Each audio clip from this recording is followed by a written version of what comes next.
Selamat siang pemirsa, saat ini Anda menyaksikan Infokus, berita yang disajikan menarik, faktual, dan terpercaya bersama saya, Izmi Istiqomah. Berita terkini datang dari Jakarta Pusat. Pagi tadi, lalu lintas di Bundaran HI terpantau ramai lancar. Nah, bagaimana kondisinya pada siang hari ini? Sudah ada rekan kami Zarfan Zahir di sana. Selamat siang Zarfan, bagaimana kondisi lalu lintas di sana saat ini? Ya, terima kasih Ismi.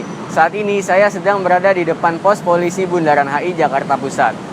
Situasi lalu lintas di sini terpantau ramai lancar karena pengendara banyak yang keluar untuk mencari makan siang. Cuaca di sini juga terpantau mendung. Demikian informasi yang dapat disampaikan. Saya Zarfan Zahir, kembali ke studio.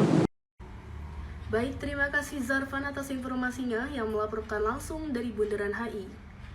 Berita selanjutnya datang dari kampus UIN Syarif Hidayatullah Jakarta yang akan dibawakan oleh rekan kami Nabila Fitri Hayati. Selamat siang Nabila. Baik, terima kasih Rizky Istiqomah. Selamat siang pemirsa, saya Nabila Fitri Hayati melaporkan langsung Fakultas Dakwah dan Ilmu Komunikasi. Di sini saya akan menginformasikan bahwa Fakultas Dakwah dan Ilmu Komunikasi merupakan sebagai jantungnya UIN Syarif Hidayatullah Jakarta. Di ini terdapat 6 prodi yang terdiri dari komunikasi penyiaran Islam, jurnalistik, pengembangan masyarakat Islam, manajemen dakwah, bimbingan penyuluhan Islam, serta kesetaraan sosial. Nah, sahabat pemirsa, Erdikon ini juga memiliki ciri khas dari organisasi-organisasinya, yaitu RDKFM dan DNKT. Di sini saya sudah bersama dengan narasumber saya dari Fakultas Dakwah dan Ilmu Komunikasi. Dengan siapa kakaknya? Perkenalkan, nama saya Mautreyan Alwi atau biasa dipanggil Roy. Saya dari jurusan jurnalistik semester 1. Nah, Kak Roy, apa sih yang membuat organisasi RDKFM dan DNKTV menjadi ciri khas dalam Fakultas Dakwah dan Ilmu Komunikasi? RDK-DNK. RDK dan DNK itu merupakan UKM yang dibawa naungan FDKOM atau Fakultas Dakwah Ilmu Komunikasi. Jadi anggota kru DNK dan RDK itu hanya mahasiswa FDKOM saja. Jadi RDK itu merupakan singkatan dari Radio Dakwah Komunikasi yang merupakan wadah untuk mahasiswa untuk belajar dunia radio. Sedangkan DNK wadah sebagai mahasiswa untuk belajar tentang pertelevisian. Di DNK sendiri itu digagas pada tahun 2004 atau 2005 oleh Kapro KPI atau Komisi Penyiaran Islam. Wah, sangat menarik sekali ya sahabat pemirsa. Ternyata organisasi RDKFM dan DNKTV hanya dikhususkan untuk mahasiswa dan mahasiswi Fakultas Dakwah dan Ilmu Komunikasi. Nah, kebetulan juga nih, saya juga lagi masuk DNK, lagi proses seleksi. Nah, semoga diterima ya Kak Roy. Nah, berikut informasi yang dapat saya sampaikan. Kembali lagi ke Ismi. Terima kasih Nabila atas informasinya. Informasi tadi sekaligus menutup Infokus pada hari ini. Dan jangan kemana-mana karena setelah ini akan ada acara Exposiana yang sangat menarik untuk ditonton, apalagi bagi kalian yang suka mengeksplorasi atau mempunyai hobi jalan-jalan. Saya Izmi Istiqomah, pamit undur diri, salam redaksi. Oke, Assalamualaikum warahmatullahi wabarakatuh. Selamat pagi teman-teman semua. Kembali lagi di acara Young Corner Talk Show Anak Muda Kreatif bersama aku Damayanti Dinda Kinasih. Oke teman-teman, di zaman sekarang ini kayaknya banyak banget pemuda yang dirundungi oleh rasa insecure.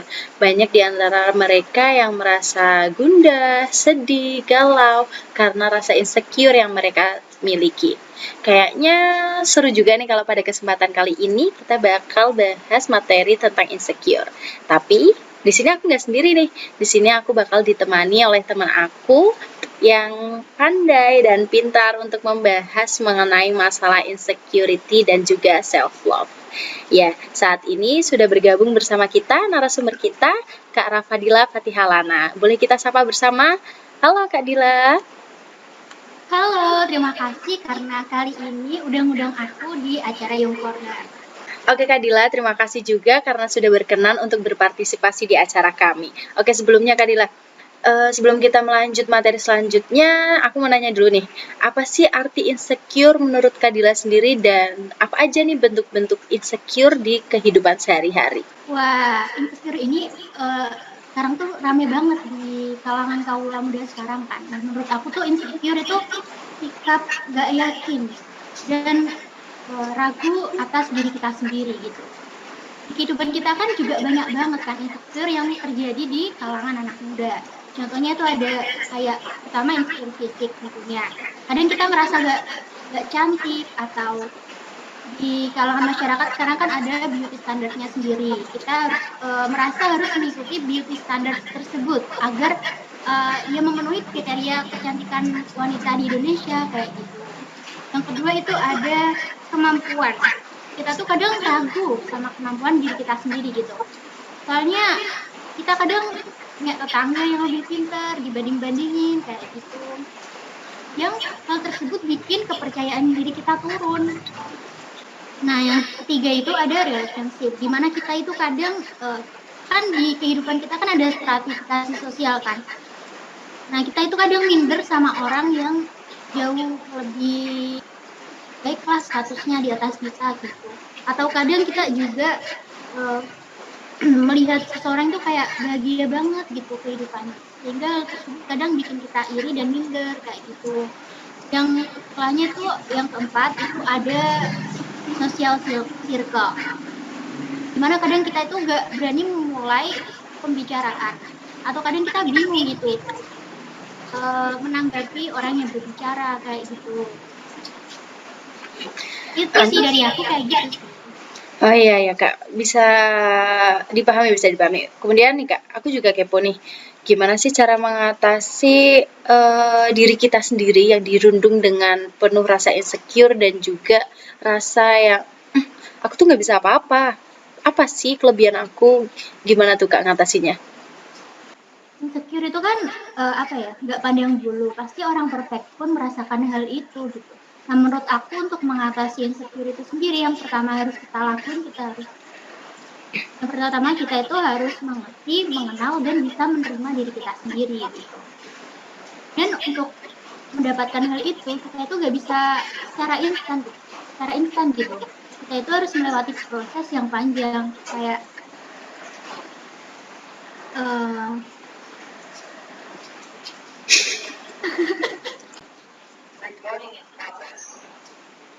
insecure itu kan nggak pandang bulu ya, orang perfect pun pasti merasakan hal itu.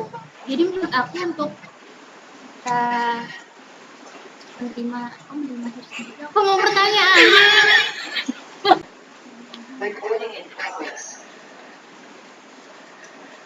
Insecure itu kan nggak pandang bulu ya, orang perfect pun pasti merasakan hal itu. Nah, menurut aku untuk bisa mengatasi insecure, kita tuh harus mengenal, menerima, dan mengerti diri kita sendiri gitu. Tapi hal tersebut pastinya nggak instan dan harus melewati proses yang panjang, refining ourselves. Dan tadi yang kedua, ketika kita merasa nggak bisa apa-apa. Nah, yang pertama yang paling penting menurut aku itu percaya sama diri sendiri. Ya pede aja gitu, cari hal apapun yang kita suka. Apa aja yang bisa kita kembangkan, karena ya semua orang pasti punya potensinya masing-masing. Gitu sih. Oke Kak, terus gimana nih Kak cara tersimpel buat bisa nerapin self-love di diri kita? How do you love yourself without being selfish? Menurut aku yang paling penting pertama kali itu adalah bersyukur dan merubah persepsi kita. Karena apapun yang ada dalam diri kita itu kan bisa dibilang anugerah atau takdir yang ya kita dilahirkan seperti ini gitu. Tapi kita juga harus sadar, Tuhan itu ngasih kita ini semua, apapun yang ada di diri kita itu tuh kesempatan buat kita di lain waktu kedepannya untuk menjadi pribadi yang lebih baik lagi gitu. Wah, seru sekali pembahasan kita hari ini yang membahas mengenai insecure dan juga self-love. Sangat banyak manfaat yang bisa kita ambil dan juga bisa kita terapkan di kehidupan sehari-hari. Kemudian terima kasih juga yang saya ucapkan untuk Kak Dila yang sudah berkenan mengikuti dan berpartisipasi dalam acara Young Corner ini. Untuk selanjutnya, Kak Dila dipersilahkan untuk live. Baik, saya juga mengucapkan terima kasih sebelumnya. Sama-sama, Kak. Kecantikan merupakan daya tarik seorang wanita yang relatif, tergantung cara pandang seorang tentang kecantikan itu sendiri. Bila bicara tentang kecantikan, tak melulu tentang kecantikan fisik. Islam sendiri memiliki definisi cantik yang sesungguhnya yaitu kecantikan luar dan dalam. Rasulullah SAW bersabda, sungguhnya Allah tidak melihat pada bentuk fisik dan harta kalian, melainkan dari hati dan perbuatan kalian. Lalu bagaimana sih definisi cantik dalam Islam itu? Yang pertama ada menjaga kehormatan. Allah berfirman dalam surat An-Nur ayat 31, wa kullil mu'minati ya'duna min abswarihinna wa yafatna furujahunna wa la yubdina zinatahunna illa ma dhahara minha, yang artinya, katakanlah kepada wanita yang beriman, hendaklah mereka menahan pandangannya dan kemaluannya, dan janganlah mereka menampakkan perhiasannya kecuali yang biasa nampak daripadanya. Lalu yang kedua ada mempunyai sifat malu. Malu di sini bukan hal yang menghambat perkembangan dalam seorang muslimah, tapi malu di sini yaitu sikap seorang muslimah selalu rendah hati dan tidak pamer. Yang ketiga ada bijaksana. Muslimah yang cantik ialah yang bijaksana dalam menghadapi masalah atau tantangan, cerdas dan bijaksana dalam menghadapi masalah agar permasalahan cepat selesai. Lalu yang terakhir ada sabar. Muslimah yang cantik ialah yang senantiasa bersabar dalam menghadapi ujian ataupun rintangan dalam menjalani hidup ini. Nah, itu dia cantik dalam Islam. Jadi dalam Islam cantik itu tidak diukur dari fisik, kan dari hati. Jadi buat sahabat muslimah yang selalu insecure dengan wajah ataupun tubuh, sekarang tidak perlu insecure lagi karena cantik yang selalu berasal dari hati kalian.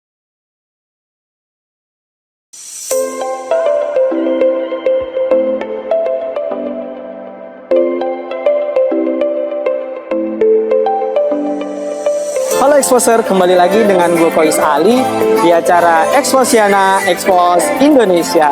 Nah, sore hari ini gue kembali untuk mengunjungi dan mengekspos tempat-tempat yang menarik, hits dan kekinian yang mana pastinya banyak dicari-cari oleh kalangan muda. Tapi sore ini gue nggak sendirian nih, gue bakal bersama teman gue Irma, yang mana dia juga hobi untuk mencari dan menghunting tempat-tempat yang menarik. Langsung aja kita panggil Irma. Halo Irma. Halo. Gimana kabarnya nih? Alhamdulillah baik. Alhamdulillah. Kayaknya udah excited banget nih buat Iya ekspos dong. tempat ini. Iya. Sebelumnya kita kasih tahu dulu exposer kita di mana sih sekarang? Oke, Exposer, saat ini kita lagi ada di M-Block Space, di mana tempat ini merupakan tempat hunting atau nongkrong bagi kalangan anak muda yang lagi hits banget nih. Selain itu, tempat ini juga sebagai tempat ruang kreatif bagi anak muda, di mana di dalamnya tuh banyak banget karya kreativitas lokal yang disajikan. Kayaknya menarik banget nih ya. Makin gak sabar buat kita ekspos nih. Buat kalian yang penasaran, ikutin terus kita di Exposiana Expos Indonesia. Berlokasi di Kompleks Peruri, Kebayoran Baru, Jakarta Selatan, M-Block Space dijadikan ruang kreatif bagi komunitas lokal. Awalnya, M-Block Space merupakan bangunan bergaya vintage yang telah berdiri sejak 1950-an. Bangunan tersebut awalnya merupakan rumah dinas Perusahaan Umum Percetakan Uang RI yang sudah lama terbengkalai. Kemudian bangunan ini telah diubah menjadi ruang publik kreatif dan beralih fungsi menjadi kedai dan tempat pertunjukan musik.